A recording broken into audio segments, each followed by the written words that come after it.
Hello guys, this is your friend and we are back with a new fanfic. Which is what if Naruto was trained by ANBU and got married with Kurenai Part 1. And if you enjoy this fanfic then please press the like button and subscribe to my channel for more fanfic like this. And now let's start the fanfic. It was 10th of October. The day the village celebrated the defeat of the most feared demon. The Kyuubi no Kitsune. Naruto Uzumaki was only 12 years yet here was getting beaten by the same villagers he promised his Gigi that he would protect. He didn't do anything wrong when this man came up to him said the Hokage wanted to see him. When the boy was about to turn around and follow the man, he suddenly felt darkness claim him. When he woke up he was pinned to a cross with wooden spikes driven through his hands. Why? Why are you doing this to me? Naruto cried out. Unfortunately his cries only spurred the villager on even more. You dare ask why? You little bastard. I'll kill you, cried the man. He raised a sword over his head. Naruto looked around trying to find a way out but his teachers at the academy always sent him out for being disruptive so he didn't have any knowledge on how to get out of situations like this. Naruto closed his eyes and focused on the energy he felt inside and directed it towards the man in front. Oh. F him. The wooden spikes shot out of his hands and hit the man in the eyes making him cry out in pain. Naruto's body fell to the ground but he had not stopped channeling the energy so when his hand hit the ground they sprouted plant roots and wrapped around the assailant making him struggle but the vines didn't let go. The man stopped struggling when the roots loosened but regretted it as the roots tightened and this time with more force. Just when the ANBU were going to interfere, the roots started constricting around the man. Finally it ended in a shower of blood. The ANBU, the leader who had gravity-defying hair, picked up Naruto and took him to the hospital while he sent Deer to report to the Hokage. Hokage's office. Hokage-sama. Quote. The Sandaime groaned as he looked up wearily. It was 10 o'clock, he had just finished all of his paperwork for the day, and he'd expected to be able to go home and snatch a few hours of blessed Ika paradise before having to return to his desk. Unfortunately, it seemed that Kami had taken a perverse pleasure in denying him holy book. Yes. What is? He trailed off as he looked at the doorway. Standing there was an ANBU, face covered by a deer mask. From his build, the Hokage could clearly tell that it was a man, but that was not the only thing he could tell from the man's body. The knuckles clenched so hard they had turned white, the small trembles, the slightly shaking voice, all this spoke a clear message. This man was terrified. We have a situation regarding you Uzumaki Naruto. Dread washed over the Sandaime as he leapt to his feet. What's happened? Has there been another attack? Yes. How is he? Quote. He's in the hospital, being treated for blood loss and exhaustion, but Hokage-sama. His attacker. The Sandaime looked at the ANBU sternly, ready to issue an order for the man to spend some quality time with Morino Ibiki. Who was it? We can't tell. He's dead. The Sandaime felt no sadness at this, only surprise. How did he die? Why can't you identify him? The ANBU took a deep breath. Hokage-sama, I think you should see for yourself. Quote. Death sight. It was horrible. The only way to describe the man was that he was one of Orochimaru's experiments gone wrong.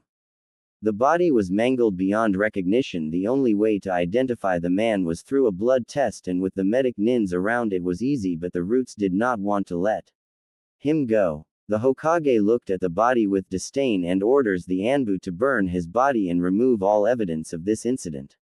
The council must not know about this incident, thought Sarutobi.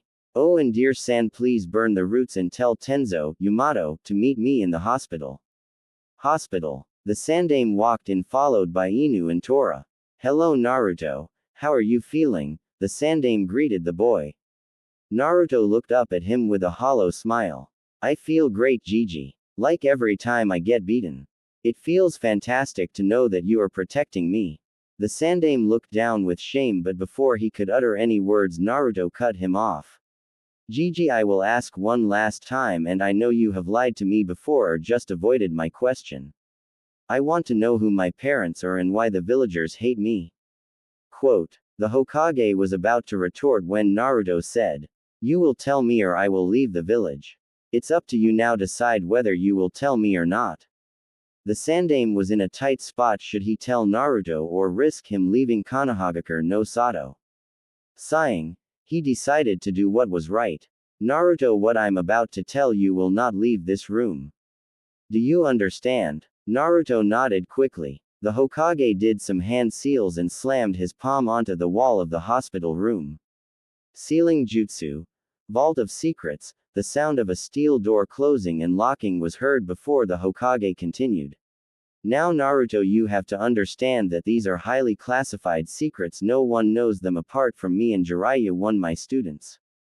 Firstly, the issue of the villagers hating you is because of the Kyuubi no Kitsune.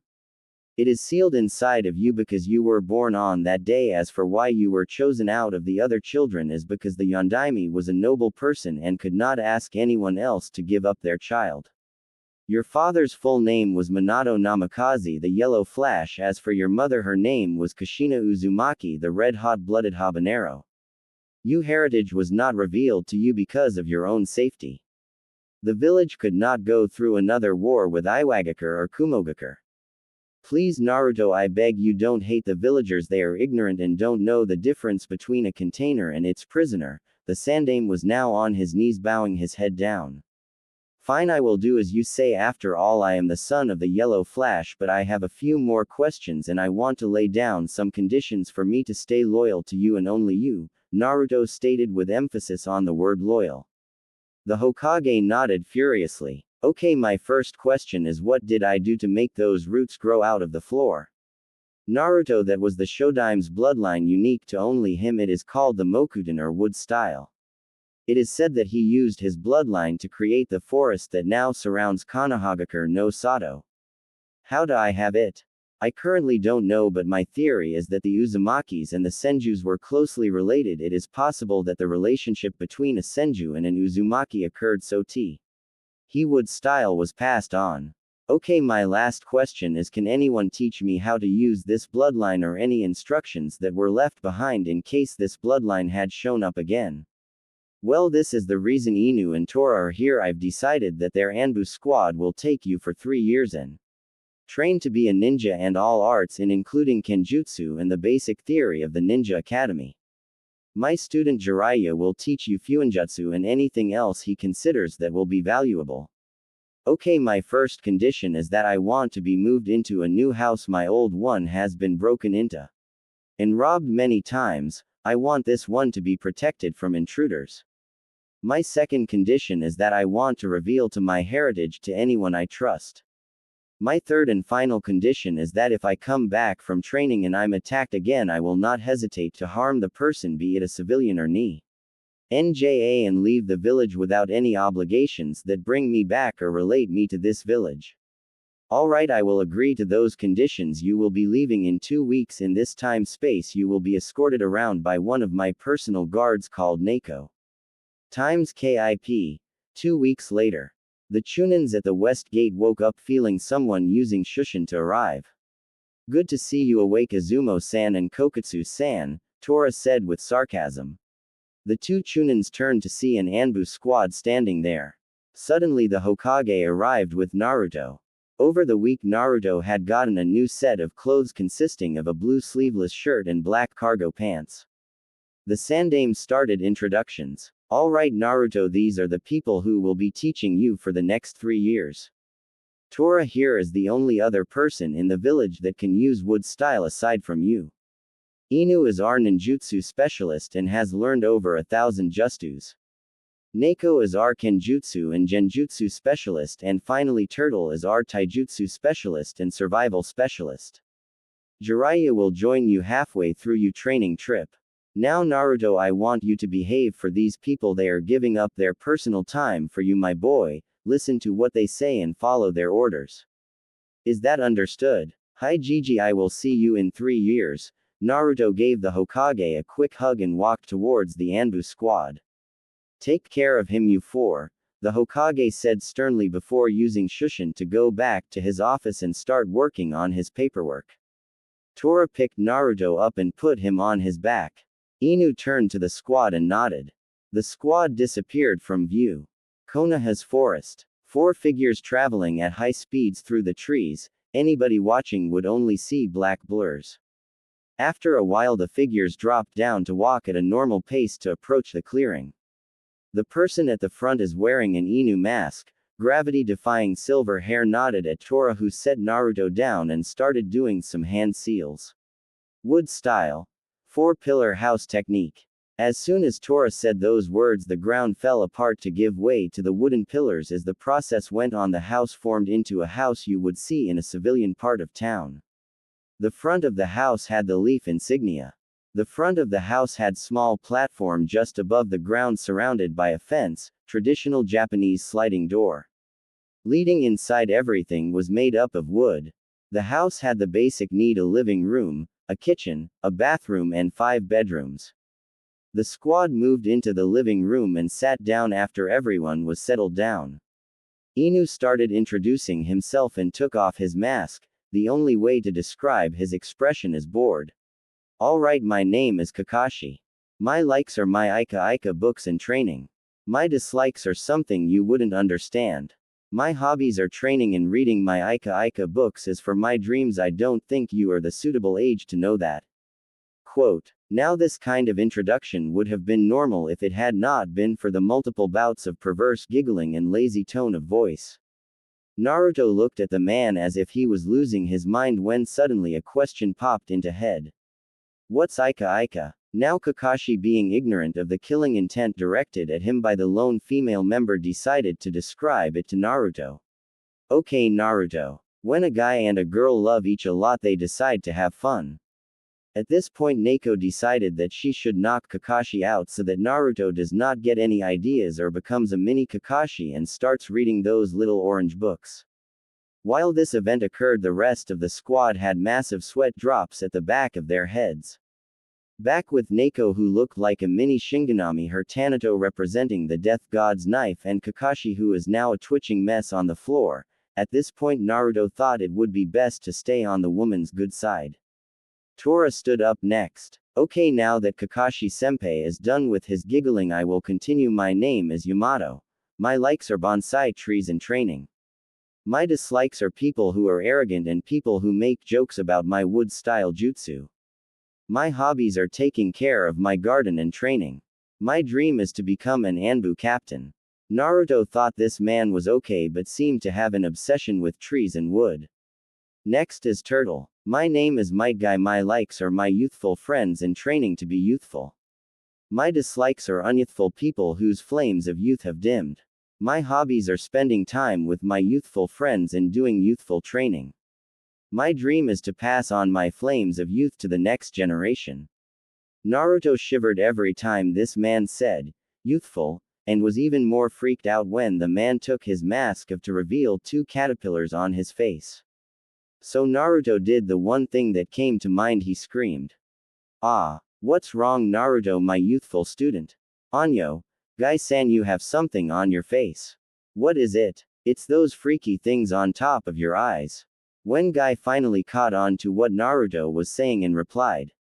That is a very unyouthful comment, Naruto-san. Naruto shivered again. As this conversation between Naruto and Guy went on, Neko and Yamato seemed to get very big sweat drops at the back of their heads, while Kakashi was trying not to laugh out loud. Finally, when everything returned to normal, Neko stood up and started her introduction. My name is Yugao. My likes are spending time with my friends and kenjutsu. My dislikes are arrogant people and perverts. My hobbies are eating dango and practicing kenjutsu.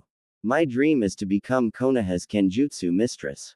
Naruto decided that this woman was perhaps the only normal person on the squad. Finally, Naruto decided to introduce himself. My name is Naruto. My likes are ramen and people who don't hate me. My dislikes are the Uchiha clan except for Itachi and people who hate me. My hobbies are playing pranks on people who are mean to me and finding new ways to prank people. My dream is to become a great shinobi like my dad and Gigi. All of the shinobi smiled, knowing if anyone could accomplish this it would be Naruto. The next day. Alright Naruto, now we as your instructors would like to know what type of a ninja you want to be. Kakashi asked. I really don't know. What kind of ninja are there? Naruto asked with confusion. Okay, well, take me for an example. I rely heavily on ninjutsu, which means I use techniques like a fireball or a water dragon. Guy uses taijutsu a lot, so he uses his physical conditioning to harm an opponent.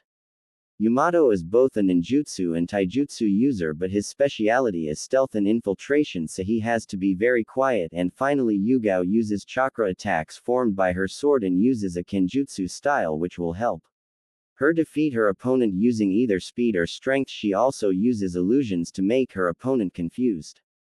Well, I was thinking if I could be specialized in all those things, Naruto replied. Kakashi was baffled for a few seconds before responding. Okay, well, I'll see if we can do this in a year and D6 months, but it seems to be a stretch. Apparently Kakashi's serious demeanor didn't seem to last very long. Suddenly a dark aura surrounded him and he said in a deep voice, let the training begin. Time skip 8th of October. Around about a year, cause they left 2 weeks after his birthday. Over the time he spent with the squad he became more familiar with them, even gave them honorifics that someone would use in a family. He started calling Yugao Ne-chan, he called Kakashi Aniki, he called Gai Oji, means uncle, and he called Yamato Ni-san. Naruto was still the smallest out of the group at 157 centimeters tall, but he was still tall for a 13-year-old kid. It was kind of a wonder what proper food could do in the physical training that Guy had him do helped him a lot building up his stature. His chakra reserves were high ANBU to low Sanin. His ninjutsu was rated around high Chunin. His chakra control was high Chunin. His kenjutsu was already around Yugao's level, which was saying a lot for his skill since Yugao could match one of the 7 swordsmen of Mist. His genjutsu was still low genin. He just could not fine-tune his control to do genjutsu, although he can still dispel most genjutsu that are used on him and only knows one genjutsu, which is called genjutsu, infinite darkness jutsu, but instead of just blocking sight of a person, it blocks out the other senses like touch, smell, hearing and chakra sensing. His fuinjutsu is high chunin because Kakashi didn't know much on the subject. He even remarked that Naruto had surpassed him when he made personalized tags that store chakra attacks in them and launch only when an enemy passed the sensor seals. His taijutsu was low junin, which is speaking very highly of him since his healing factor kicked in whenever a muscle was torn. It was rebuilt in mere second. This made wearing weights very advantageous since he could have 15x his own weight on his body and still walk normally after 10 minutes. Of course, this did not deter Guy at all, so he had Naruto use Boulder to weigh him down. Crazy freaking spandex slave driver, Naruto thought bitterly. His Mokuden jutsu were coming along nice, but so far he only had wood style, transformation, wood style, wood clone, wood style, domed wall jutsu, wood style, tree binding and wood style, 4-pillar prison. Yamato said it is good progress because wood style is very hard to control. 10th of October, Naruto's birthday. A wave of dread washed over Naruto as today was his birthday, so he used his limited knowledge to put seal tags in his room and stop anyone coming into his room. He did some hand seals and called out, wood style, 4-pillar prison jutsu. He slammed his palm onto the floor. As soon as his palm touched the floor, wood sprouted at an alarming rate before creating a barrier around him and encompassing him and his bed in darkness. At this point he just sat on the bed thinking that the day might finish without the others noticing him. That was proven wrong when his whole room was disassembled. He knew it was Yamato's doing because he was the one that made the house. The only thing that separated them now was the 4-pillar prison, so Naruto just sat there hopelessly staring into the darkness, hoping it would help him escape the whirl of pain he was about to experience. All those hopes were dashed when Yamato pushed his chakra into the prison and dispelled it. Naruto closed his eyes ready to feel pain, but was surprised when he was embraced by the only female member, softly speaking, "Ototo, don't worry, no one's going to hurt you, Yugao." Naruto opened his eyes to see Kakashi with a party hat on his head and a box wrapped in a paper with pictures of dogs on them. Standing next to him was Guy, who was grinning like an idiot. Had the same thing except the wrapping paper was colored green. Yamato stood there with a scroll in his hand and a small smile on his face. Yugao had put her package on the floor. It was very long with shining silver wrapping paper, but there were two people he had not expected. The first person was his Gigi. He had two scrolls in his hands, but Naruto didn't recognize the last person. He had large white hair shaped like a mane, a headband with the kanji for oil on it. He also had red lines that ran down from his eyes. He wore a green short shirt, kimono, and matching pants, under which he wore mesh armor that showed out of the sleeves and legs of his outfit. His outfit was completed with hand guards, a simple black belt, traditional Japanese geta, a red cloak with two simple yellow circles, and a scroll on his back. He had grin on his face and was holding a package with pictures of toads on it. All in all, Naruto never felt happier. He finally knew how it felt to have a family. After Yamato reformed the room, they all left and started getting comfortable in the living room. There was silence. It was kind of awkward. Finally Naruto broke the silence. "Nay Gigi, who is this person?" Naruto asked, confused by the tall man's presence. "Naruto, this is Jiraiya. He is my student and was your father's sensei. Now he will be your Fuinjutsu teacher and he will teach you your father's jutsu except for the flying thunder god jutsu." Naruto opened his mouth to ask another question but was interrupted by Kakashi. "Now Naruto, save your questions for later and open your presents," Kakashi said in his irritatingly lazy tone of voice. Hi Aniki, geez, have some patience. At the pace you're walking there I'll be a bag of bones." Naruto went over to the presents he found the one guy was holding. He shivered. If this was a green spandex suit he would burn it and say it was a training accident. He finally gained his senses and opened it only to gasp at the contents. It was nunchakus with ornate golden handles, spiked chain connecting them together with a kanji for golden storm on the end of each handle. It was simple but deadly when used in battle. Naruto just thought it was cool. "Naruto, for the next 6 months I will teach you how to handle those in battle." "Arigato Oji," Naruto said with his voice laced with happiness. "You're welcome, my youthful student," Guy said with his million-watt smile. Naruto shivered. He still hadn't gotten used to the word youthful. Naruto next picked up Yugao's present. It was long but thin. He opened it. Was a katana. It looked simple, a long flat blade with a ceramic handle, but the Chirami C was reinforced with seals that constantly pushed chakra into the handle. The seals were concealed by a green dragon engraved into the handle. "Push some chakra into it, O Tudo," Yugao instructed. Naruto did as she told him. The blade glowed green and started extending. It shaped itself into a large ska LPEL shape. Before stopping, it was now about as big as Naruto. Despite its size, it was very lightweight. After he retracted his chakra, it went back to its normal size. He gave Yugao a quick hug and moved on to Kakashi's present. It was a square object and looked awful lot like a book. Kakashi and the other started sweating as Yugao glared at the silver-haired man. Yugao thought that Kakashi had given Naruto his Ika Ika book. Everyone was relieved when it was discovered to be a book of sealing by the 4th Hokage. "Thanks, Aniki." "No problem, little guy," Kakashi replied. Naruto huffed and looked at him annoyed but smiled and moved on. The next present was from Yamato. It was in a scroll. He opened the scroll and pushed some chakra into the seal. In a puff of smoke appeared a small bonsai plant. "You'll have to take care of that on. It's very rare. I had gotten the seedling from the land of tea." Next was the Sandame's present. There were 2 scrolls. One was very large with a picture of a primate on it. Seeing Naruto's confusion, the Sandame decided to elaborate. "Naruto, that is the summoning scroll for the monkeys. Since my son Asuma didn't want to sign it and my grandson Konohamaru is too young to sign it, so I want you to sign it, in case I don't make it to the age where Konohamaru can sign it. And you to give it to him. I am entrusting you to my family heritage." Naruto got tears in his eyes at this admittance because the Sandame would give him something so valuable. Moving on to the next scroll, he focused some chakra into the seal. In a puff of smoke, there was a bow staff in his hands. It was a simple metal staff, nothing out of the ordinary. The Sandame decided to explain to Naruto why the staff is so simple. Naruto, I know you have mediocre knowledge of seals, so I want you to experiment with this staff and see if you can do anything to enhance its strength or make it something out of the ordinary. The monkeys will teach you how to wield the staff proficiently. Naruto nodded, happy with the presents he was getting.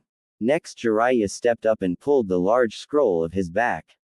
Naruto, it was one of your father's last wishes that I train you. I will be back in next 6 months and you will officially be my apprentice, training to be the next Toad Sage.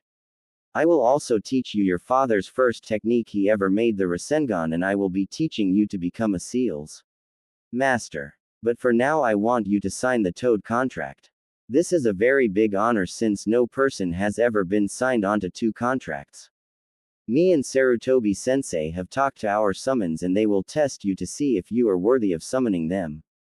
If you learn the Rasengan and study all the seals I show you in a year, we will spend the next 6 months training you on Senjutsu. Jiraiya explained what Naruto had to do and signed both the Toad and Monkey contract. Well, now that the presents are opened, let's eat the cake. After a while the Sandaime stated he needed to leave and Jiraiya said that he has to go and manage his spy network. Time skip 6 months. Okay Naruto, today I'm going to show you how to summon. Here are the seals. Kakashi started.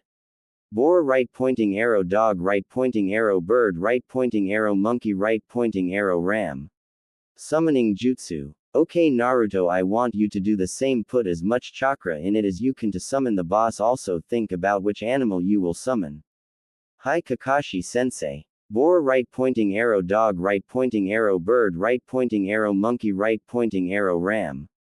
Summoning jutsu. There was a large puff of smoke. The smoke quickly cleared to show the hulking form of the monkey. Its body and tail is covered by white fur which protrude from his sleeves and pants. He had long white hair that reached into his back and long sideburns and a goatee. He wore a black suit with mesh armor underneath, over which he wears a sleeveless kimono shirt with white fur trimmings and markings reminiscent of tiger stripes on it, which is held closed by a sash. Hiruzen, why have you summoned me? The monkey's voice was deep. Sorry but mistaken, sir, I summoned you, Naruto replied. So you are the son of the Yellow Flash, Enma stated. Yes sir. My name is Naruto. I am the boss summon of Monkey contract. My name is Enma. Well, go on and summon the boss Toad, then get this test over with.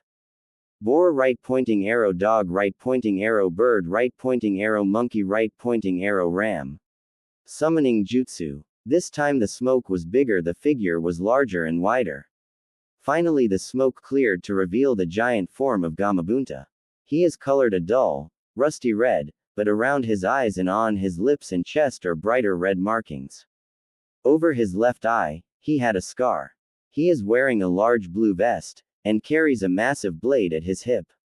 Okay Gaki, so you're the new summoner, alright, you have to stay on top my head for the whole day. Does it matter how I do it? Naruto asked, curious. Not really, Bunta replied, confused by the question. Naruto created a Kajbunshin. He had the clone stay on the ground while he jumped onto Bunta's head. As soon as Naruto's feet touched Bunta's head, his clone started hand seals and finally called out. Earth style. Swamp of the underworld. The clone slammed its palm onto the floor close to where Gamabunta stood. Suddenly the earth started turning murky and Gamabunta started sinking into the swamp. The clone stopped pushing chakra into the swamp when Gamabunta was in the mud just under his shoulder. Kakashi and Enma sweat dropped at the scene. Finally, at the end of the day, Naruto let Gamabunta out of the swamp. Gamabunta begrudgingly admitted that Naruto had completed the challenge.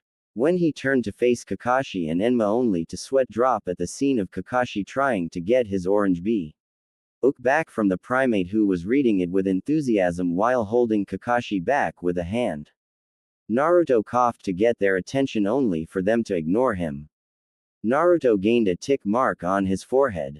Doing some hand seals, he slammed his palm on the floor. Wood style. Tree binding. Both the ANBU and the primate seemed to snap out of it when Naruto restrained them. Naruto turned to Enma questioningly.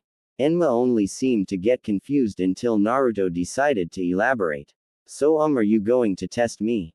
Oh well, you already passed my test when you trapped Gamabunta in the swamp, replied Enma. Cue massive sweat drop. Enma quickly desummoned himself along with Kakashi's Ika book, leaving a blubbering Kakashi on the floor. Naruto started to look nervous because of how much Kakashi was crying but was relieved when Kakashi stood and suddenly brought out another copy of the book. 2 weeks later. Okay Naruto, today Jiraiya-sama will be coming to take you on as his apprentice, Kakashi said. Although it had been a while since Kakashi had his Ika stolen, he still hadn't gotten over what had happened. Everyone was nervous because they could always hear Kakashi muttering about evil monkeys stealing his precious Ika, but when they asked him about it he would go back to his lazy personality and say, you say something. Which seemed to energize Guy and have him running Naruto into the ground when he was training. Then Naruto comes back in and glares at him, then goes to sleep. This routine ran for every day, until today when he was informed that Jiraiya will pick him up. Naruto was excited because this was the first time in a year and a half that he would be moving outside the Fire Country's border.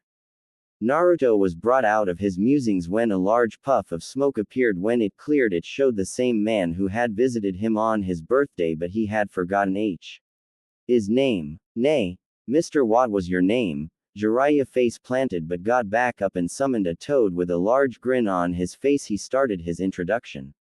It's been said that I'm the Toad Sennin, and that's not all. In the north, in the south, east and west, the legendary 3 ninjas, white-haired toad summoning child. The handsome man that can silence a crying child. He's Jiraiya-sama, that's me. Naruto never even heard the end of the intro. He looked up at the man and said, "Are you sure that the baby wasn't petrified from looking at you?" Naruto tilted his head to the side, seemingly making him look innocent. Jiraiya's sweat dropped as he saw the ANBU members on the ground laughing their hearts out. Jiraiya grumbled about disrespectful disciples and turned away from them, sulking. Finally, after regaining his dignity or whatever is left of it, he stood up and said, "Come on Gaki, we have to get going, otherwise we will lose my contact." Jiraiya turned away and tried to walk off, only to be caught by the collar by Yugao, who took him behind a tree. All the males winced in sympathy when they heard the girlish screams of the Sannin. Finally, Yugao dragged the Sannin back by his hair and dropped him onto the floor. Naruto looked at the twitching mess that is supposed to be his teacher for the next year and a half and nudged him with his foot. Jiraiya quickly got up and repeated his orders to Naruto. When Naruto had finally left, the demeanor of everyone changed. Even Guy was acting serious. "So how good is he?" Jiraiya said. "He's done well. He's almost low Junin in ninjutsu. His kenjutsu is top because of his shadow clones helping him. Guy believes that his taijutsu is high Junin. He has never had a talent for genjutsu, so it low Chunin since he can cast one and dispel all others. His fuinjutsu is high Chunin since he started to learn from the book I gave him, but that was a 3rd volume book, so it could never get him above that. His wood style is progressing very well. He has all of Tenzo's techniques down now. All he has to do is make his own technique. His chakra natures are earth, water and wind. Altogether I would put him at special Junin."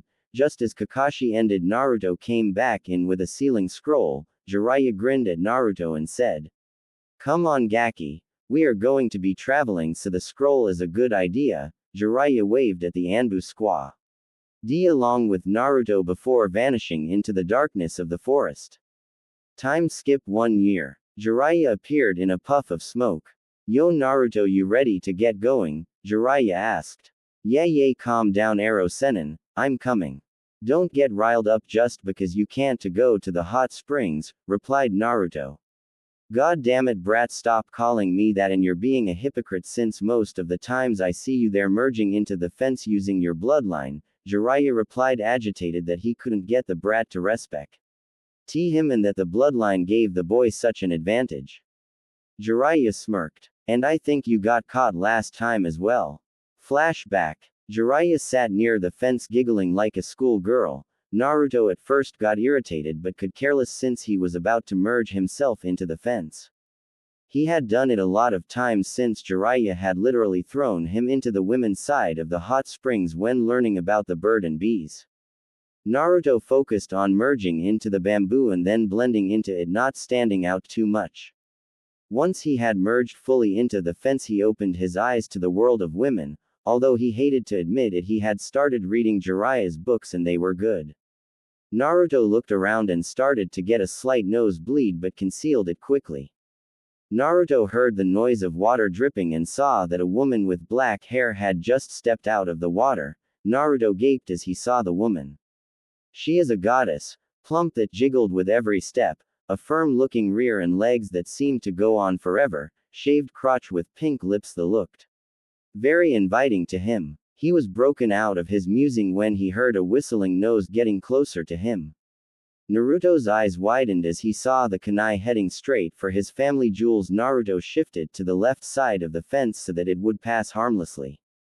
The woman narrowed her eyes at the fence and put her hand in the seal to dispel a genjutsu. Unfortunately for Jiraiya, his invisibility genjutsu dispelled. Even worse for him, he was sitting comfortably on the side of the women's hot springs. Fortunately for Naruto, all the women seemed so caught up in beating Jiraiya to death so he to get out of the fence but didn't take into account that the woman who threw a kunai would be a censor as well. The woman turned her head, sensing chakra being used. She saw a blonde melting out of the fence and narrowed her eyes again, this time leaking ki. Naruto looked behind him to see if anyone had noticed and let out a sigh when there was no one looking at him, but he hadn't taken into account that the wom and would be right in front of him. Naruto turned his head, but his head was trapped in something. He moved his hand up to try to remove the object out of his face. Naruto grasped the objects and tried moving back, but the first thing he noticed was that the objects were round and very mushy, and when he squeezed them he heard a moan. Naruto paled at a rapid rate as he realized that the objects were, and the moan he heard was coming out of a woman's mouth. Naruto moved back, being very careful about how slowly he let his hands drop, and saw the red face of the same woman that had dispelled Jiraiya's genjutsu. The woman came rushing at Naruto, who was petrified beyond belief. Just as the woman was 3 meters away, Naruto regained his bearings and thanked the gods that he had left his weights off. He started running, leading her into the forest, hopefully leaving her confused. What Naruto didn't expect was that his speed would be too much to handle. Naruto tried to slow down but tripped over a tree branch. Naruto landed on the ground face down and groaned. The woman stalked towards him and started to perform hand seals.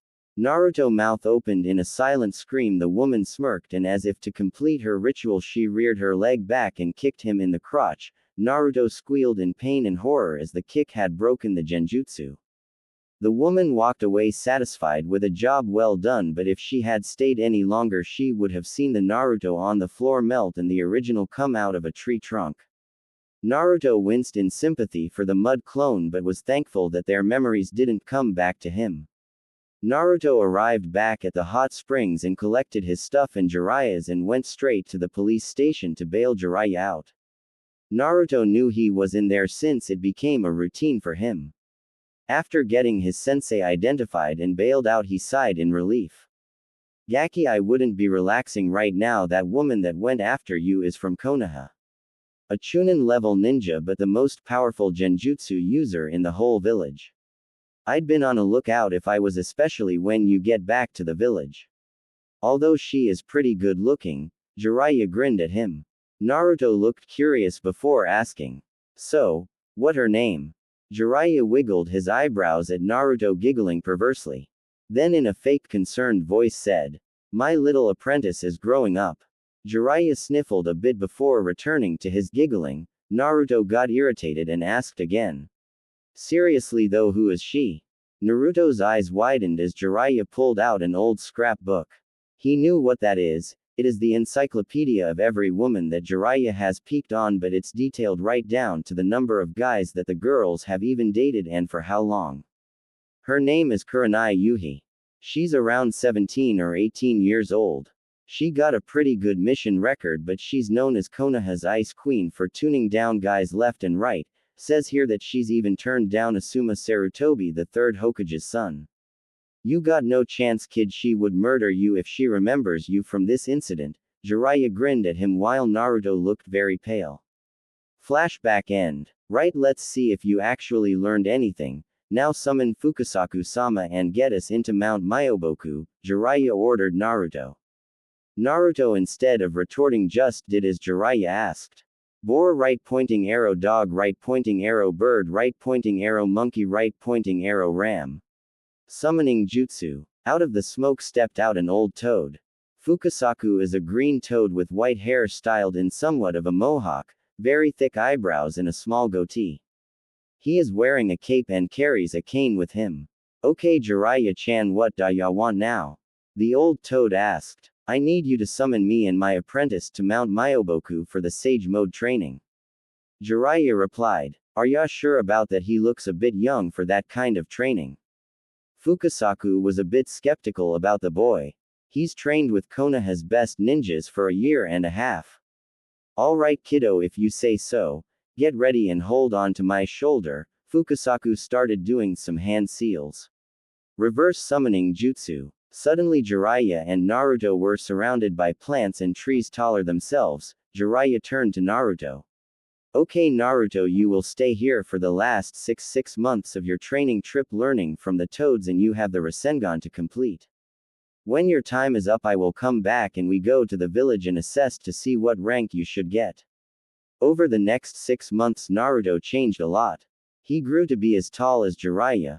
His hair had grown to use Jiraiya's hair justus, but it was tied into a ponytail. He had finished the Rasengan, surpassed Jiraiya in making seals, learned one of his father's signature justus in a week. Jiraiya said that his rapid growth was due to the Kyuubi chakra being purified by the wood-style bloodline and speeding up his healing rate by 50%. It was stated as a fact that he could regrow limbs. Naruto-chan, you have come a long way. You have surpassed every human in history to attempt at gathering nature chakra, and we as your summons accept you as the new Toad Sage. Naruto felt proud of himself but could not help but think what his parents would say. Would they be proud or would they be disappointed? Arigato Fukasaku-sensei. Naruto replied, a bit sad. What's on your mind Naruto-chan? I can't help but think, oh well. You what, never mind. Naruto trailed off. Just as Fukasaku was about to say something, Ghidorah appeared with Jiraiya. Hey kiddo, how ya doin'? But no time for discussion, we have to get to Konoha, Jiraiya said quickly. What's with the rush? Naruto asked. No rush, I just want to finish my research. Yeah, Arrow Sennin, Naruto replied, a bit annoyed. Stop calling me that brat. Jiraiya scowled at him. Apparently he had his mother's annoying personality. Well, at least he isn't running around in an orange jumpsuit yelling at everyone that, I'm going to be Hokage, believe it. Sigh. Jiraiya snorted in amusement at that. Alright, are you ready? Naruto nodded. Jiraiya put his hand on Naruto's shoulder and they disappeared. Konoha forest outskirts. As Naruto and Jiraiya were traveling, something appeared in a puff of smoke on Jiraiya's shoulder. It was a messenger toad with a scroll in its hand. As soon as Jiraiya took the scroll, the toad dispelled. As soon as he finished reading the scroll, he looked at Naruto with a grim expression and said, Naruto, something important has come up. I will give you a map to follow, and remember, walk when you approach the guards or they will see you as a threat. Got it? Naruto nodded and Jiraiya shunshined away, leaving Naruto with a map and his entry papers. Naruto just shrugged and activated his Sage Mode to move through the forest faster. 2 hours later, when Naruto arrived at the village gates, the Chunins took a defensive stance but relaxed when Naruto showed his entry papers. Once Naruto came through the village doors, the dear ANBU appeared and told Naruto the Hokage wished to speak with him. He was led towards the Hokage tower. When they arrived, the ANBU went into the Hokage's office to announce his arrival. With a command to come in from the Hokage, Naruto entered. Naruto smiled, seeing the face of the old man he had not seen in 2 years. Nay Gigi, how have you been? Naruto replied cheerfully. Sarutobi was outraged at the boy's behavior. Young man, I don't care who you think you are, but you are now in my village. I am the leader and you will show me respect. So you already forgot me? You only saw me 2 years ago. So tell me, Hokage-sama, how many blondes do you know with 3 whisker marks on their cheeks and a very cheeky attitude? Naruto stated. Finally it dawned on him. Naruto, my boy, is that really you? My word, how did you manage to grow so quickly in such a short amount of time? What happened? The Hokage sputtered out. He listened to Naruto as he explained what happened on the training trip. He also told Naruto about wanting him to enter the academy under the guise of a younger form to be able to keep to himself hidden using seals and gather info on the teaching methods of the academy and how the new batch of genins will turn out. Okay, well, I will give you the rank of a Chunin. You will stay on your team until the Chunin exams. I know you would be a help to whatever team you're placed on. You will begin the academy in a week's time. I suggest you go ahead and activate your Genjutsu seal to give people a chance to get used to you being around town. Also, I kept a new house ready for when you returned. The Sandaime Hokage handed him a piece of paper with an address on it. Thanks, Gigi, that means a lot to me. I think I better head home and get things set up. I feel like making a special appearance at Ichiraku for a little ramen. Single quote. It is good to see you again after all these years, Naruto. He said as he dismissed Naruto. As Naruto walked through the streets, he was trying to get used to his miniature form. He was now 1.4 meters with the appearance of a 12 or 13-year-old. He still had his long blonde hair in a ponytail and still had a slightly athletic figure. He wore a white tight-fitting t-shirt under a black vest to go along with his black cargo pants. It didn't take long for Naruto to arrive to his new apartment. Creating some clones, he gave them orders to fix up the place and stored away his items before heading to his favorite restaurant. Ichiraku Ramen Stand. What can I get for you today, sir? The young woman asked with a charming smile. Well, Ayame Nichan, I'd love to start off with 6 miso ramen, please. It's been too long since I've had any of your father's wonderful cooking, said Naruto happily. Naruto's familiar tone caused Ayame to take a second look at him, and when she recognized who he was, she immediately called for her. Father. Father, come out here, you're never going to believe who's here. Ayame called to her father. Who is it, Ayame? I was busy cleaning up back there, said Tuki as he walked out of the kitchen. Upon recognizing the boy form, the old man smiled. Well, if it isn't my best customer, Naruto.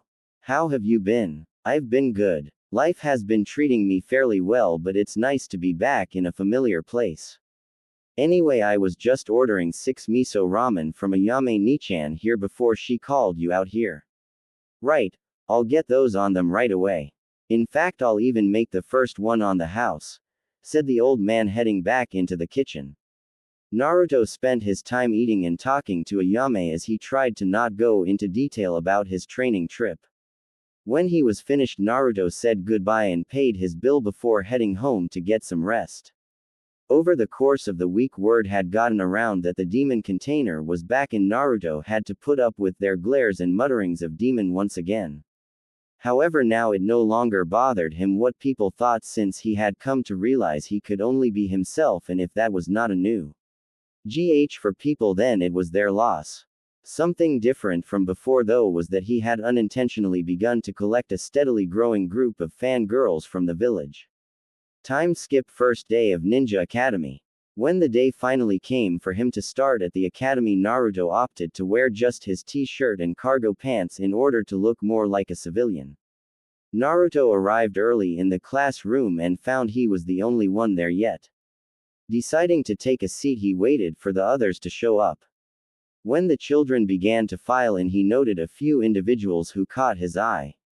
The first to enter was a boy he recognized by the name of Shino of the Aburame clan. He seemed very much like the quiet type and just sat down.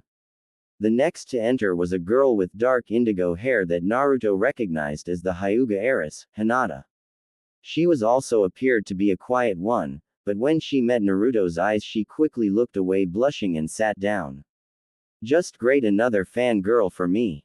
I can't wait to get out of this disguise. Maybe then all these girls will stop looking at me like this. The next 3 to enter were a group of boys Naruto recognized as Kiba of the Inuzuka, Shikamaru of the Nara, and Choji of the Akamichi. Naruto's first impression was Kiba was a horned dog, Choji loved food, and Shikamaru was lazy. The last three to enter that caught his eye was a boy and two girls who seemed to be fighting over him. Looks like I'm not the only one with fangirls, Naruto thought in amusement. Naruto recognized the boy as Sasuke, one of the last Uchihas. To Naruto, the boy seemed to have a cloud of eminence around him. Naruto began to wonder if the boy was, as he didn't seem to pay attention to the affection of the girls around him. Anyways, the other two girls he recognized by the names of Sakura and Ino of the Yamanaka. They were both now fighting to sit next to Sasuke, with the one named Sakura eventually winning. Upon being defeated, Ino noticed Naruto, and to his horror she promptly forgot about the brooding Uchiha and ran to sit next to him. She just sat there looking dreamy-eyed at him. God damn it, how many more fan girls am I going to get?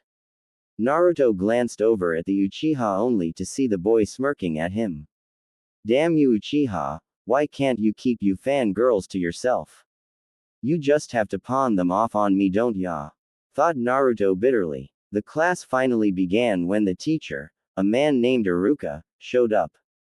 They spent the first day just sitting while they listened to one big lecture about chakra and what it was. Naruto was so bored that he took a page out of Shikamaru's book and took a nap. Iruka woke him up once and asked him to answer the question he just asked, but was surprised when Naruto answered it correctly after only having to repeat the question. Naruto just went back to sleep afterwards. Time skip end of the academy. I know might be too far, but I want to speed up to make the pairing. Note: Naruto now looks like a 17-year-old. Naruto was about to go mad because of his fangirls when the final day came for the practical exam. When it was finally his turn to perform a simple bushin for his practical, he ended up going overboard, creating enough versions of himself to fill the entire room. Needless to say, Naruto passed with the title of Rookie of the Year. After Naruto received his headband, he decided to wear it as a belt instead of on his head. Once all the exams were finished, Iruka told everyone that passed to return the next day for team assignments. As soon as Naruto exited the academy, he was confronted by an ANBU telling him that the Hokage would like to see him, and then disappeared. Curious to what the old man could want, Naruto took off towards the Hokage. Entering the Hokage's office, he was greeted by the Hokage. Hello Naruto, I just received word that you made Rookie of the Year. No surprise there, huh? After training with an ANBU squad and a Sannin, it was pretty evident. I did have an unfair advantage over the students, but I have been helping out those I saw that had potential, so it evens things out. What? I have no doubt about that. Now Naruto, the reason I called you here is to give you advance warning to the team I plans to place you on. Kakashi has personally requested you to be put on his team. Though unfortunately I could not grant this request, as his attention is needed to focus on training Sasuke to use the Sharingan, and considering Uchiha Sasuke's inferiority complex, the team's teamwork would only suffer in the long run. Single quote. I take it there is more to this. Kurenai-san as a genjutsu user, however, seems desperate to prove herself worthy of the title of Junin, so I have assigned her as a Junin sensei. I would also appreciate it if you could also help her train your fellow teammates as you suggested. Quote. Of course, I'd be happy to help. I would like to make a request for who my teammates be, though, if I may, Hokage-sama. And who might they be? The Hokage asked curiously. I wish to be paired with Inuzuka Kiba and Hyuga Hinata. I can see a lot of potential in the two of them and believe they could work well together. Hinata has a very timid and quiet personality, while Kiba's is loud and aggressive. I believe that they would balance each other out and hopefully be a positive influence on each other. Quote. I had similar thoughts in mind. I was going to go with the initial plan of a tracking team, but a tracking team of specialists from other clans can be easily exploited over time. You should probably go home and get some rest. Single quote. Taking that as his dismissal, Naruto left the office and headed home. When nighttime finally came, Naruto felt like he could not sleep, so went out for some late-night training. As soon as he activated his Sage mode, he felt Junin's and Chunin's chakra running all over the village. When he decided he should see what was going on, he vanished and reappeared in the Hokage tower to get the full grasp of the situation. Most of the Junins and Chunins were startled when Naruto appeared in front of the Hokage. So what's going on with the entire ruckus? Most of the room face planted at his question. Apparently Uchiha Sasuke has deemed it appropriate to steal the scroll of sealing and kinjutsus, the Hokage replied. Okay, you guys mind waiting here for about 5 minutes? Naruto asked. What are you going to do, Naruto? You'll find out.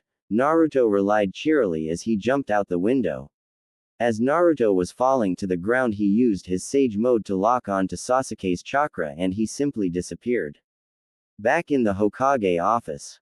Hokage-sama, who was that boy? Asked a random Junin. The Hokage replied, that was Uzumaki Naruto. The rest of the room was smart not to comment about the boy's demon except for a Chunin. Che, what's so good about that demon brat? As soon as those words left his mouth, everyone stepped back from the stupid ninja. The Chunin continued his ramble until he felt 5 different ki concentrated on him. He stopped talking. Then in sudden movements Kakashi, Guy, Tora and Neiko surrounded him. Neiko had her blade poised at his neck, while Tora restrained him with vines growing out of the floor. In this time span Kakashi pulled up his headband to show his Sharingan spinning angrily, and Guy had his nunchucks out in a NY expression on his face. Neiko spoke up first. You should realize that you are talking about our little brother, while the other 3 nodded along with her. The Chunin was too scared to respond, so he did the only thing logical to him, he fainted. Tora, Neiko, Kakashi and Guy, control yourselves. Dear, take that Chunin to Ibiki for a fun session. All the ninja present shivered at the tone of the Hokage and felt nothing but pity for the Chunin. Back with Naruto. Naruto was traveling at his top speed. When he arrived at the scene, he saw Iruka being attacked by Mizuki while Sasuke stood there with a large scroll on his back looking on dumbly. Naruto dropped all his weights and created 2 clones moving as blurs. He knocked Sasuke, Mizuki, and Iruka at a moment's notice. All 3 males dropped to the ground without seeing the assailant. Naruto had his clones pick up Iruka and Sasuke and take them to the hospital, while he picked up the scroll and Mizuki and disappeared in a burst of speed in the direction of the Hokage tower. Finally, after a minute of traveling, he reached the Hokage tower and jumped to the window while throwing Mizuki through the windows like a sack of potatoes and proceeded to jump in through the window. Every ninja stood there stunned as Naruto had taken down a Chunin, recovered the scroll of sealing and Kinjutsu in the time span of 5 minutes. Sup? Everyone face planted at the simple greeting. Alright Naruto, tell me what happened, the Hokage asked, going into business mode. Well, you see, retard Mizuki over there promised Imo-sama, I think we all know who that is, that he would get lots of or to kill his brother, if he learned a skill from the scroll. Then Dolphin-san crashed his whole plan and found Imo-sama before the retard could. Then the retard threw a Fuma Shuriken at Imo-sama, but Dolphin-san, being the good guy he is, jumped in front of it. While Imo-sama watched Dolphin-san almost die. This is the part where I came in. First I took off my weights and the created 2 more clones knocked the 3 of them out.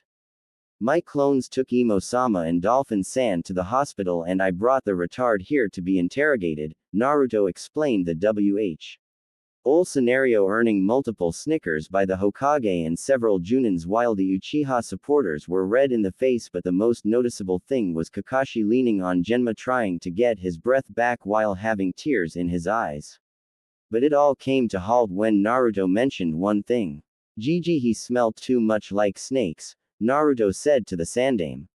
Suddenly the demeanor of everyone in the room changed into business mode. Thank you for the information, Naruto. You are dismissed. Team selection day. Naruto walked into the class, which was filled only half. He decided to take a seat next to Kiba, who was currently talking to Akamaru about what kind of fish tastes good. Naruto would have laughed had it not been for the fact that last time he did, Akamaru tried to bite him in the groin. A few minutes passed. The whole class was here except Iruka. Finally Iruka came in, but what got everyone's attention were the bandages on his back barely hidden the Chunin vest. Questions started firing in Iruka's direction only to be answered with a glare. With everyone quiet, he decided to proceed with the speech and team selection. Starting today, all of you are real shinobi, but you are still genin. The hard journey that lies ahead has just started and blah blah blah blah blah blah blah blah blah blah blah blah. Moving now the teams are divided into 3-man cell with a Junin sensei. Now the teams are Team 7, Shino Aburame, Sasuke Uchiha, Sakura Haruno, Junin Kakashi Hatake. Team 8, Kiba Inuzuka, Naruto Uzumaki, Hinata Hyuga, Junin Kurenai Yuhi. Team 9 still in circulation. Team 10, Ino Yamanaka, Shikamaru Nara, Choji Akamichi, Junin Asuma Sarutobi. Your Junin sensei will be here soon. After half an hour of waiting, Naruto got bored of waiting and turned on his sage mode. To his surprise, he found out that there was a genjutsu on the wall. He tried to sense further and found there was a chakra signature behind it, and then it struck him, his Junin sensei is a genjutsu mistress. He turned to teammates and said, "Hey, you guys want to get things started with our sensei?" His teammates looked confused until Naruto motioned at a wall and thr. Iu a kunai. It was buried up to the hilt. Suddenly the wall started shimmering and a woman appeared with crimson eyes, black hair, with a figure most women would kill for in a bandaged dress, but for some reason she seemed to glare at Naruto. Kiba, being the horned dog he is, whistles at the woman and starts drooling. Naruto, knowing what would happen next, decided to interfere. "So Kurenai sensei, are we going to introduce ourselves, or are you going to keep glaring at me while Kiba fantasizes about you?" Kurenai seemed to glare harder at Naruto. "Oh, meet me on the roof in 5 minutes. If you are late you fail," Kurenai said in a stern voice. Naruto disappeared and reappeared in between both Hinata and Kiba. He put a hand on both their shoulders and vanished. On the rooftop, Kurenai seemed to be in deep thought about what happened in the room. How did he detect me? I was using an A- rank genjutsu. Kurenai decided to question him after his teammates left. Kurenai was so deep in her thought she didn't notice until Naruto tapped her on the shoulder. Before anyone knew it, Naruto had a kunai buried into his stomach by Kurenai. She looked horrified when Naruto stated to pull back the blood pooling around his feet. He finally fell to the ground, his blue eyes now glazed over as they stared back at her crimson eyes. Suddenly the Naruto lying on the floor vanished out of existence. Then Naruto's voice rang out from behind her, close to her ear. "Boo!" Naruto said. She dropped the kunai and started hitting him on his chest. He didn't seem to move out of the way or dodging the attacks. In a swift movement he touched her forehead with his index finger and channeled some chakra into it, and she fainted. He turned to his teammates. They looked dumbfounded as Naruto just played a prank on a Junin and then knocked her out. Naruto said to his teammates, "I think you should go home while I take her to the Hokage Tower to report in. We will meet back here tomorrow at 8 a.m. His teammates just nodded dumbly and walked away. Naruto sighed and picked up Kurenai and jumped to the Hokage Tower. As he was jumping, Kurenai seemed to snuggle more into his chest. He blushed like a cherry as he remembered the time Jiraiya had taught him about the birds and the bees. When he finally arrived at the Hokage Tower, he burst in through the windows. The Hokage seemed startled by his entrance but quickly calmed down when he realized who Naruto was carrying. He went into pervert mode and asked Naruto, "Naruto, don't you think both people should be awake for that kind of intimacy?" the Hokage said with a leer. Naruto tried to ignore the jab. Tried being the key word because right now Naruto was inventing new shades of red. After Naruto calmed down, he explained everything from finding Kurenai hiding under a genjutsu to making her faint. By the end of his explanation, the Sandaime was looking very serious. In his Hokage tone of voice he said, "Naruto, the prank you did could be very harmful to her mental health. The fact that you made her experience your death by her hands could very well psychologically break her mind." By now Naruto was panicking. In a desperate tone he asked, "What am I supposed to do?" Quote. Now Sarutobi had 3 things he could say to Naruto. As the Hokage, he would tell Naruto that he should sincerely apologize to Kurenai. His grandfatherly side would go with buy the woman dinner and apologize.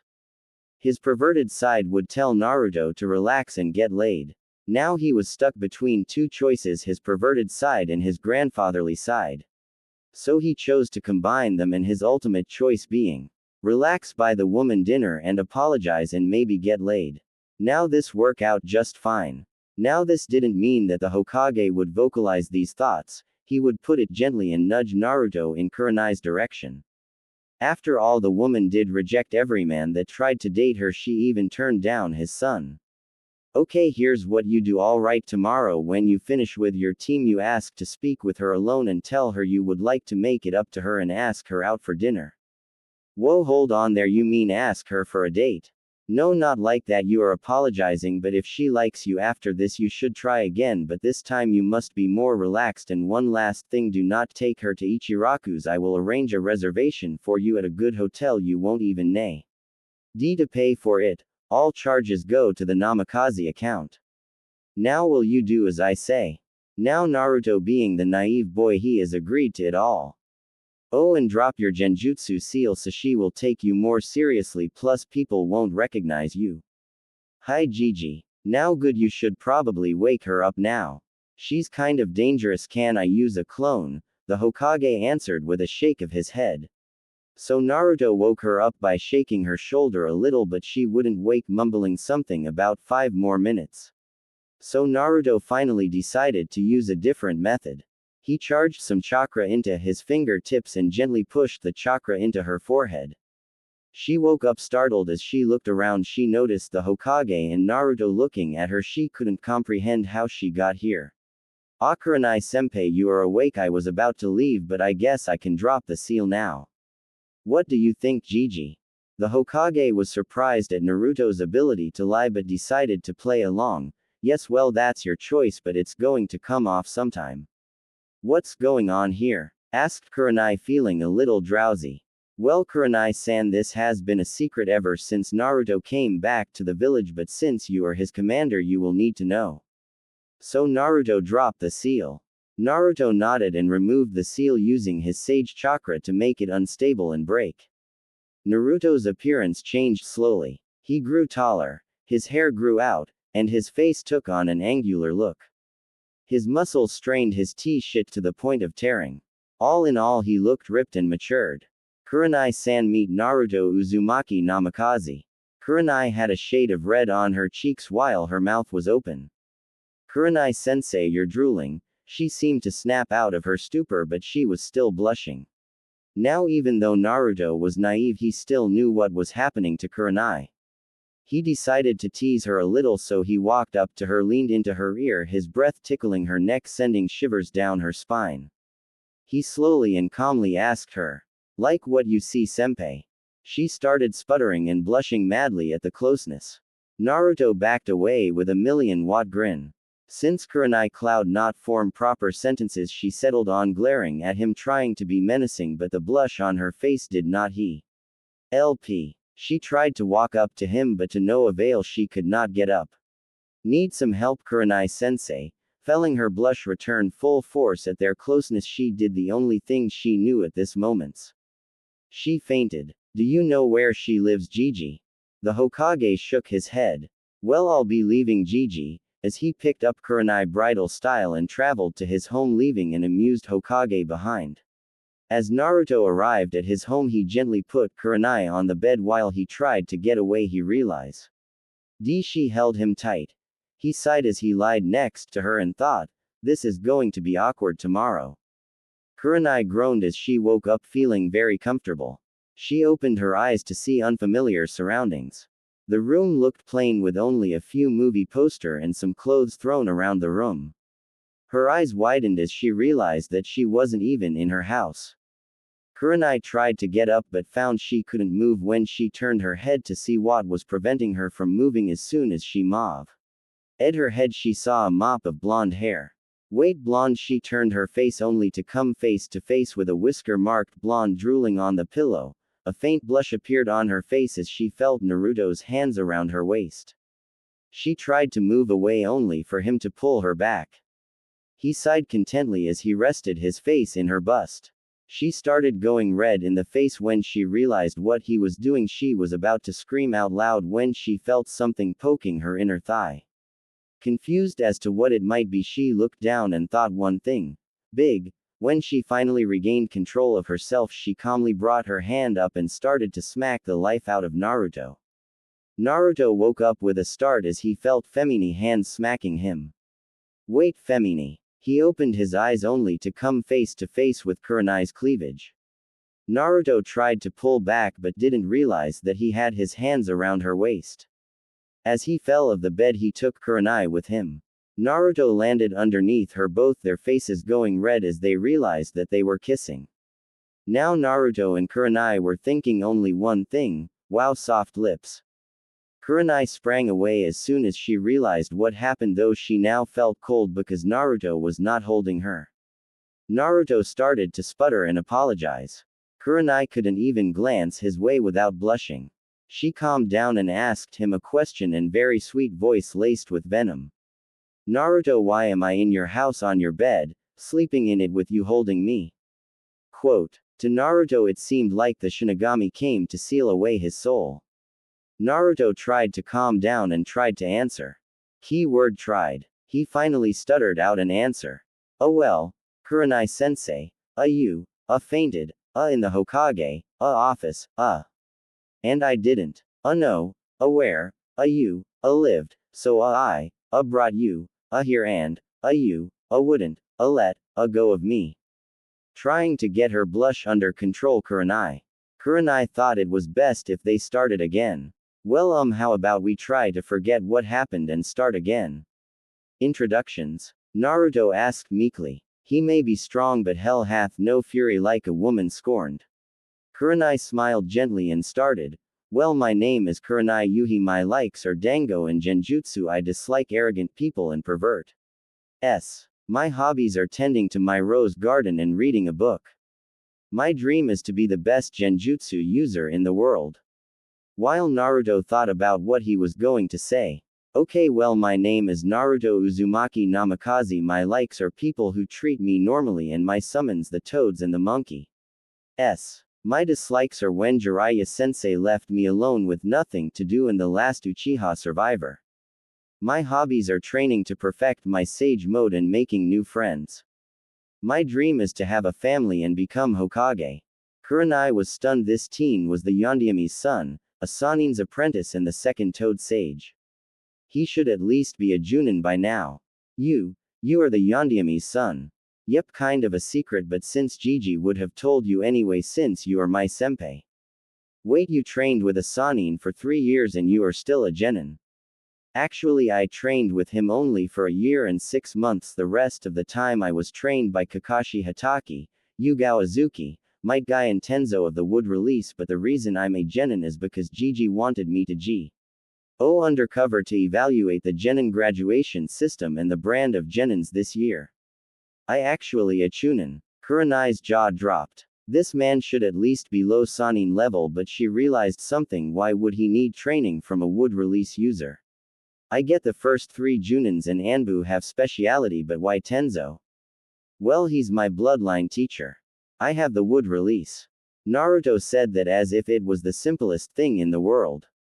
Now Kurenai was stunned even beyond words. She started spacing out. Naruto seemed to notice her eyes glazing over and got worried. He moved closer to her and tried to snap her out of her daydreaming. Kurenai seemed to snap out her wondering only to feel hot breath tickling her neck while Naruto whispered into her ear asking if she was alright. Blushing, she seemed to do that a lot this morning, at their closeness. She told him she was alright. Well, Kurenai-senpai, you are welcome to take a shower here. Thank you, Naruto. It's fine. Out in the hallway, 3rd door to the left. Quote. As soon as Kurenai left, Naruto moved to the kitchen to fix him and Kurenai some breakfast. After he finished, he decided that he would just change into a new pair of clothes. As he walked towards his room, he saw Kurenai come out of the shower only in a towel. Her hair sticking to her face, porcelain skin glinting in the sun, and the towel sticking to her figure. He blushed as he realized that her chest seemed to be even more pronounced in the thin piece of cloth. As he realized he was staring, he turned away quickly, hoping she didn't notice. Kurenai felt amused at Naruto's antics but could not help but tease him. She walked up to him with a sway of her hips and ran a finger across his chest. She felt him shiver under her touch. Next time don't get caught staring, Kurenai whispered in his ear, her touching his chest. Naruto stood there gaping while she walked away with a sway of her hips. After having breakfast, Naruto put his genjutsu seal on again, which got a raised eyebrow from Kurenai. He explained that his teammates would freak out if he came to their team meeting looking like that. Both departed to their team meeting place. Time skip meeting place. As they met up with Kiba and Hinata, they were bombarded with questions, but Naruto answered with a glare and a bit of ki. They were taken by shock as Naruto never acted hostile towards others. Kurenai sighed and decided to explain what happened yesterday. Okay, so about what happened yesterday, I was having a bad day. I was put off even more when Naruto detected me through my genjutsu that confused even Junins.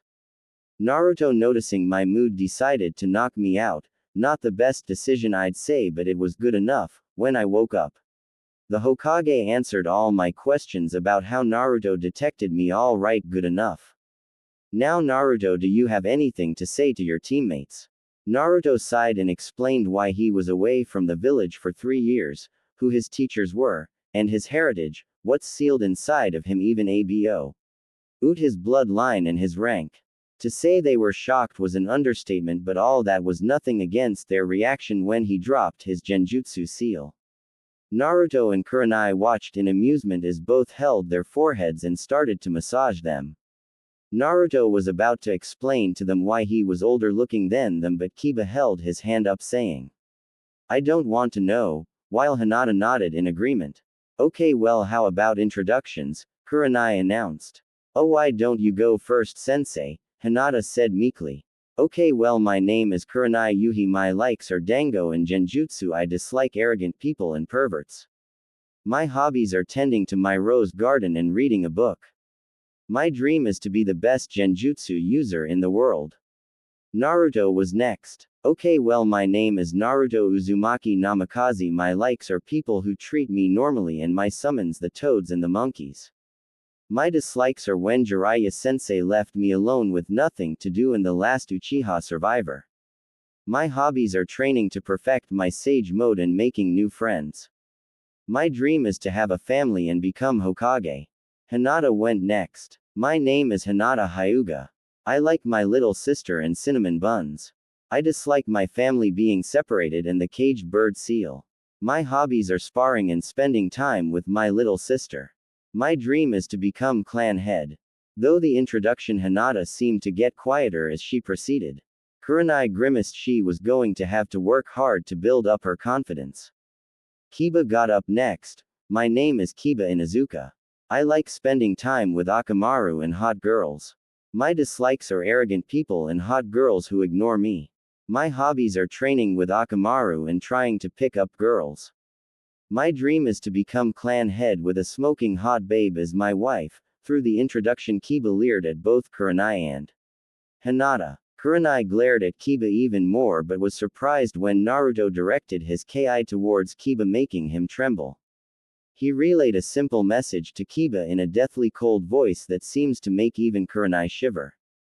Kiba, you will make sure that you do not do anything perverted in my presence or leer at Kurenai-senpai and Hinata, because if you do I shall end you as a man. Kiba nodded furiously as not to anger Naruto.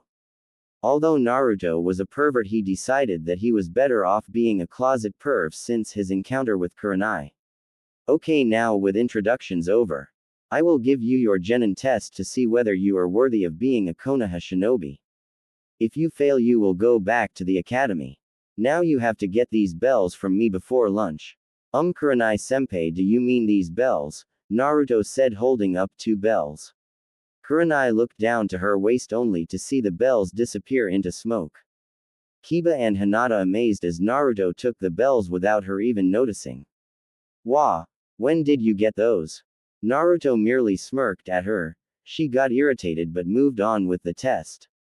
Alright Naruto, who are you going to give the bell to? Kurenai asked. The whole point of this is teamwork, so I will give my bells to both of them, Naruto replied. Okay, well, Team 8 is official. Now do you guys want to train or get a mission?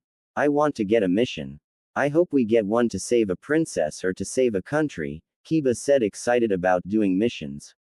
Kurenai and Naruto inwardly chuckled. Okay, let's get a mission. As they headed towards the Hokage Tower. Hokage Tower. Team 8, your mission is to capture Tora the Fire Lord's cat. Please move along, report back after you are done, the Hokage said with amusement in his voice.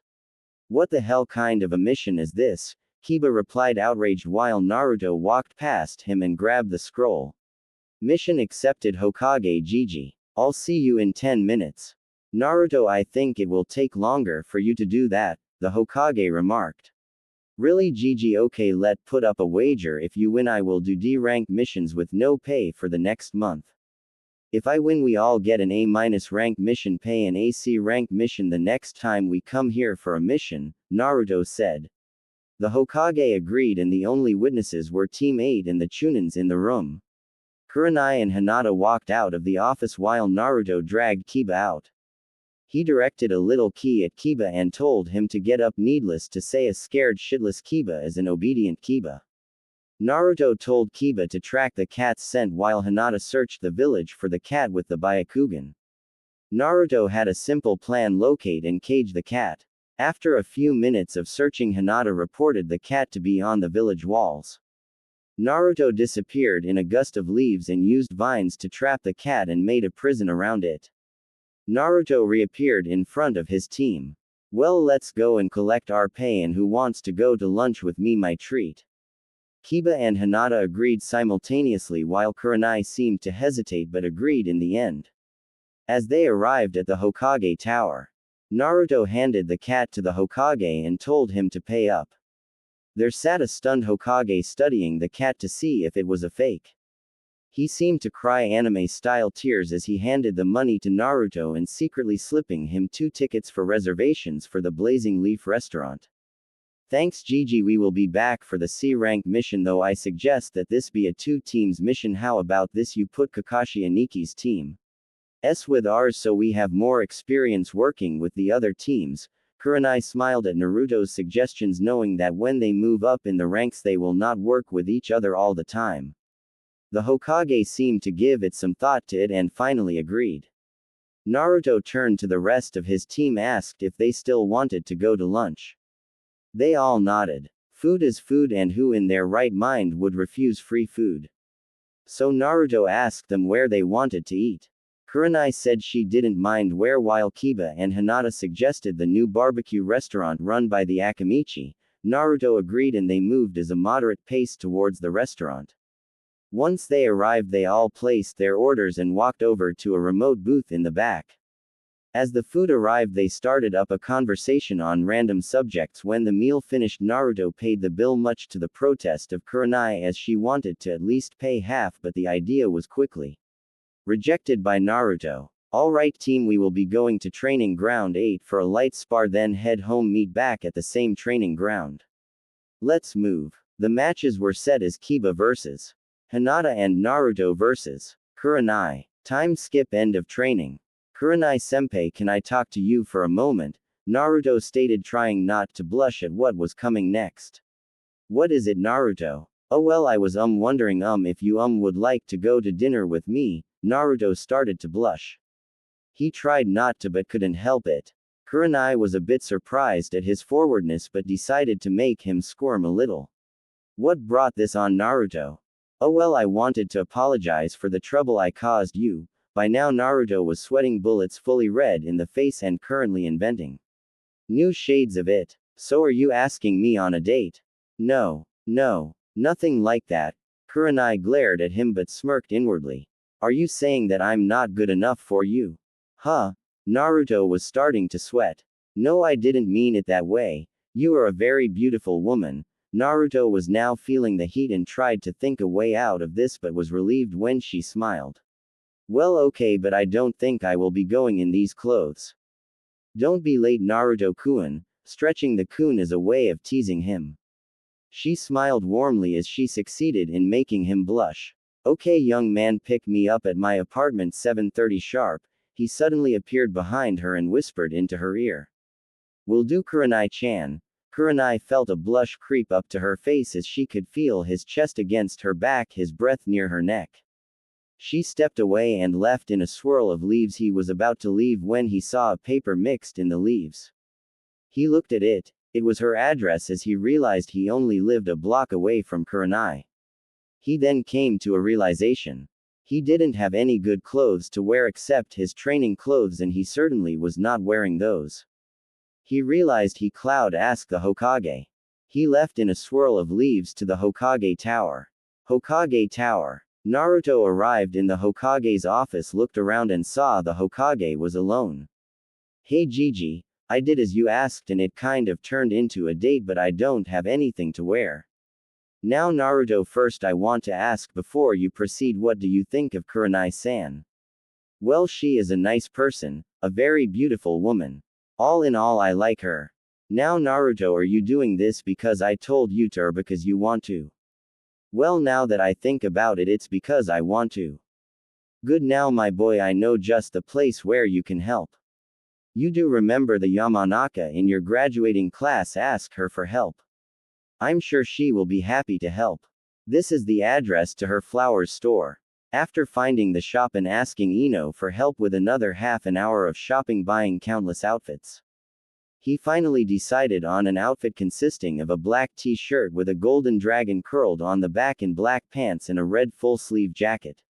When it was almost 7:30, Naruto left his apartment with a bouquet of white roses surrounding a single red rose. Ino had told him it was a way of saying you are unique, but Naruto just thought it matched her name. He knocked on Kurenai's door only to come face to face with a purple-haired woman. She wore a mesh top with only a trench coat covering her chest. She also wore a rust-colored skirt with shin guards. She grinned at him and gestured for him to come in. She called out to Kurenai. Hey Kur-chan, you little blonde Adonis is here, the woman called out. I'll be right out, Anko, Kurenai replied. The woman, now known as Anko, grinned at him in a way that made him uncomfortable. She walked up to him and pulled out a kunai, held it to his throat and said in a menacing voice. I hear you try anything funny with her and I will torture you for 3 days. Not even the Hokage would stop me, understand? Naruto nodded furiously, not to piss off the woman. So Gaki, what's your name? My name's Naruto Uzumaki Namikaze. Wait, you are related to the 4th Hokage? Anko yelled. Yep, he's my dad. Wait, you are Naruto Uzumaki the container? Yes, he replied, a bit uncertain where this conversation was heading, but was relieved when Kurenai came out of her room. Naruto gasped at the sight. She was wearing a black low-cut dress only up to her thighs, showing generous amounts of her legs that seemed to go on forever. He looked up at her. Her dress accentuated her bust even more that the time he saw her in the towel. The room lighting made it look like she had a small blush on her porcelain face. All in all, Naruto seemed to think the woman before him looked like a goddess. Kurenai interrupted his trail of though. Naruto, you are drooling, plus there is blood coming out of your nose. Kurenai gave Naruto a glance over. She seemed to like the way he was dressed, judging by the red blush on her face. Both their thoughts were interrupted as Anko called out to both of them. Hey, if you guys are done raping each other, maybe you should get going. Naruto blushed red, but Kurenai seemed to be used to it as she just sighed and linked her arm with his and dragged him away as Naruto seemed to snap out of his stupor. So Naruto-kun, where are we going? Well, I had Gigi help me with this, he said as he held up the reservation tickets for the Blazing Leaf. Kurenai gasped and stated that it was too expensive and started to make a fuss. Naruto tried to calm her down, but nothing he tried would work, so he would try a different method. He grabbed her by the waist and shunshined to the Hokage monument and held her close to him. He whispered into her ear. You know, Kurenai, if you didn't want to go on a date with me, you could have said so. Tell me even now, I'll take you back home and I can pretend it never happened. Naruto felt sad but knew it would be the right thing to do. Kurenai turned to him with pleading eyes and said, I just don't want to you spend money on someone like me.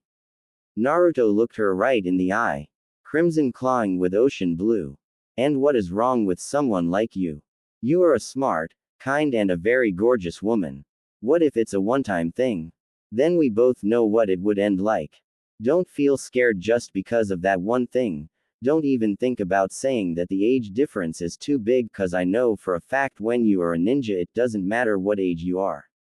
So now tell me, do you want to go to the restaurant or do you want me to take you back home? Hi, let's go to the restaurant. Naruto shunshined them right in front of it. They had no problems getting in, but Naruto growled at the men that even looked Kurenai's way. Kurenai felt it was a nice gesture but could get out of hand, so she laced her hand with his and led him into a private booth. After ordering some food and making small talk. When the food came it looked delicious, but the problem was Naruto was holding up the waiter by the throat for making a comment at Kurenai's bust. Now Naruto was pissed, but Kurenai told him to let it, so he did, although a bit reluctantly. I'm sorry for reacting like this, Kurenai waved it off by saying. It was funny seeing his reaction, plus I found it cute that you would defend my honor like that. After the food arrived they ate in a comfortable silence. Naruto paid the bill using the Uzumaki account and gave the waiter a very good tip. It was a black eye and a broken nose. Walking out of the restaurant he turned to Kurenai. Do you want to for a stroll around the park? Quote, yes, I would love to. You know, Naruto-kun, this has been by far the best date I've ever had. All the other guy I've dated are pervs or just self-centered. Even better than the third son, but I think it's because he is a chain smoker. Really, I mean because of the way I reacted to the other guys looking at you, I was sure I ruined your mood. Well, I actually found it funny when they flinched away when you growled at them. As she was talking, Naruto spotted a swing in a tree. He grabbed her hand and led her to it and told her to sit down. He started pushing her and she kept telling him to push harder, not like had you pervs. As soon as she jumped off, Naruto appeared to catch her. They both landed on the ground with a thud.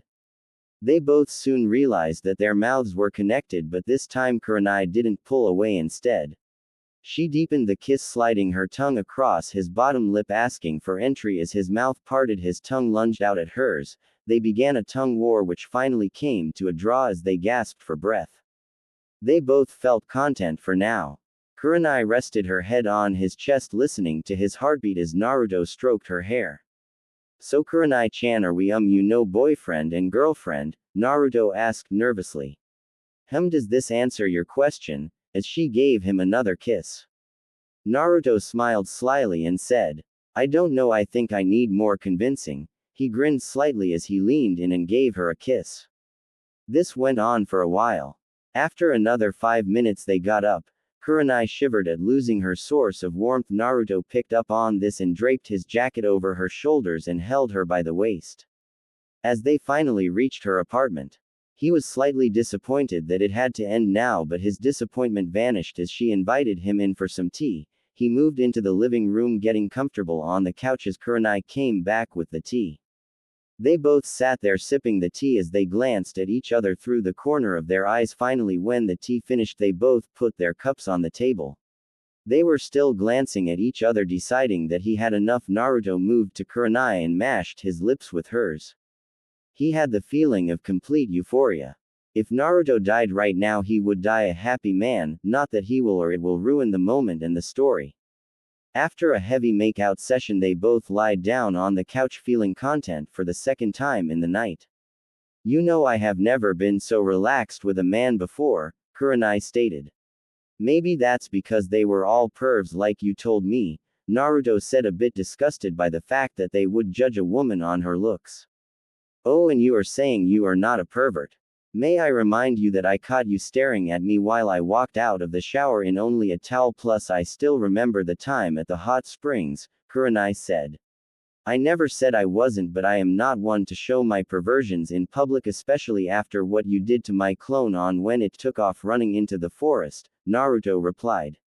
Naruto glanced at the clock. It was 11 p.m. He sighed. He turned to Kurenai and said, I think I should be leaving now, it's pretty late. You know, you can sleep here if you want, it's not a problem for me at all. Are you sure? Yeah, it'll be fine. Right, I'll sleep on the couch for tonight. No, you are not, now move into the bedroom. Kurenai thought she heard him faintly say, yes dear. This brought a blush to her face as thought of marrying Naruto seemed to give her a warm feeling. She got rid of such thoughts for now as she wanted to see how this relationship move along. As Kurenai moved towards the bedroom, she saw Naruto standing there clad in boxers. She blushed as she saw his muscles. She decided a little teasing was in order.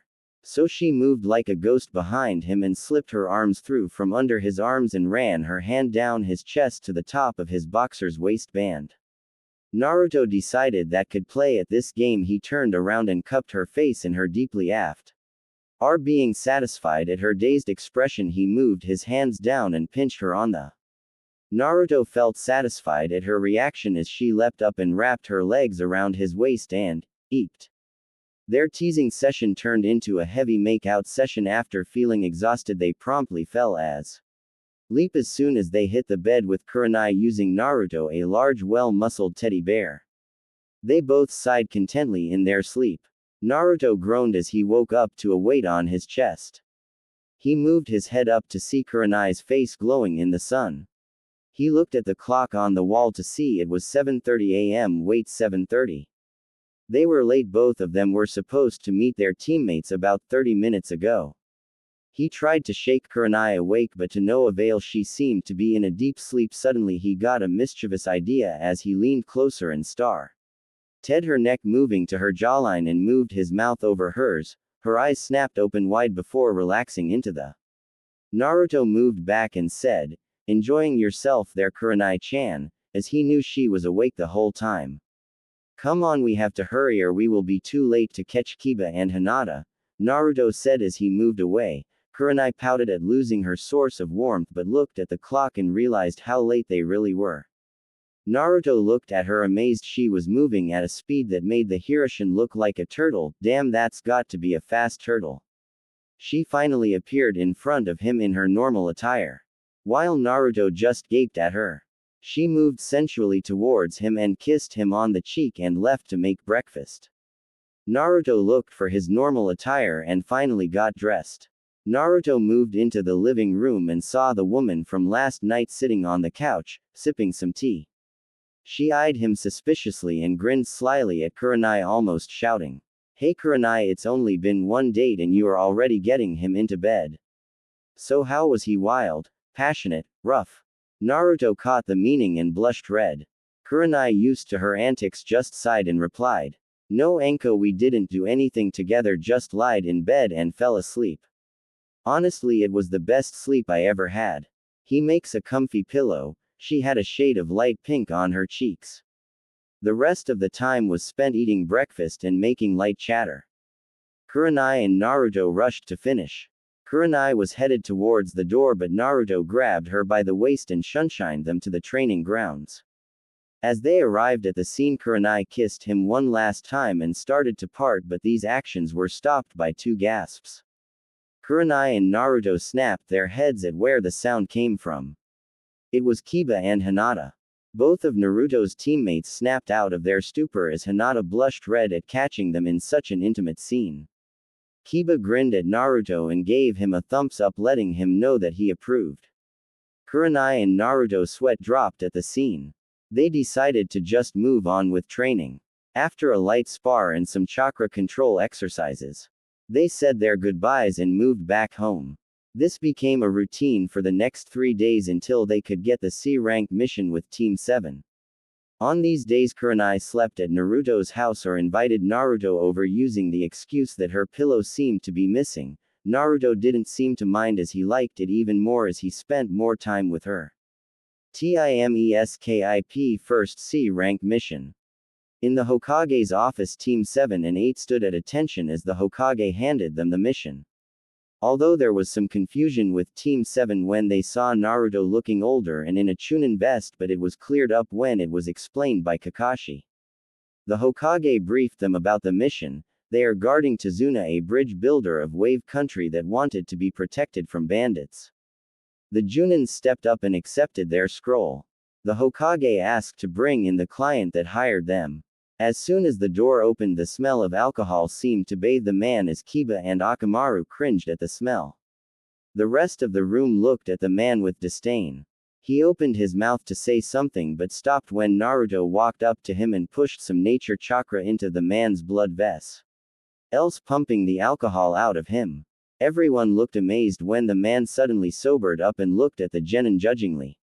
What's with all the brats? I thought I was getting ninjas, although in Cyclops there looks like he would fall over any minute, but there is that hot chick, Tazuna replied in a gruff voice. Suddenly the room temperature seemed to drop to 10 degrees below zero. Naruto vanished and appeared behind him holding a kunai to his throat. He spoke in a sickly sweet voice that made the Hokage cringe. Tazuna-san, I advise you don't make those comments at girlfriend, otherwise I will take away your manhood and then give you to her best friend who happens to be a T&I specialist. Do you know what T&I stand for, Tazuna-san? Tazuna, scared out of his wits, just shook his head for no. It stands for Torture and Interrogation Department, and her friend specializes in using snakes and poisons. Now for the rest of the trip you will not make perverted comments at my teammates or my sensei. Do we have an agreement? Tazuna nodded quickly, not to face the wrath of the blonde behind him. Naruto smiled at their agreement and the room temperature went back to the normal and all of the people in the room let out a breath they had been holding. Naruto turned to the Hokage and asked, "So Gigi, are we due?"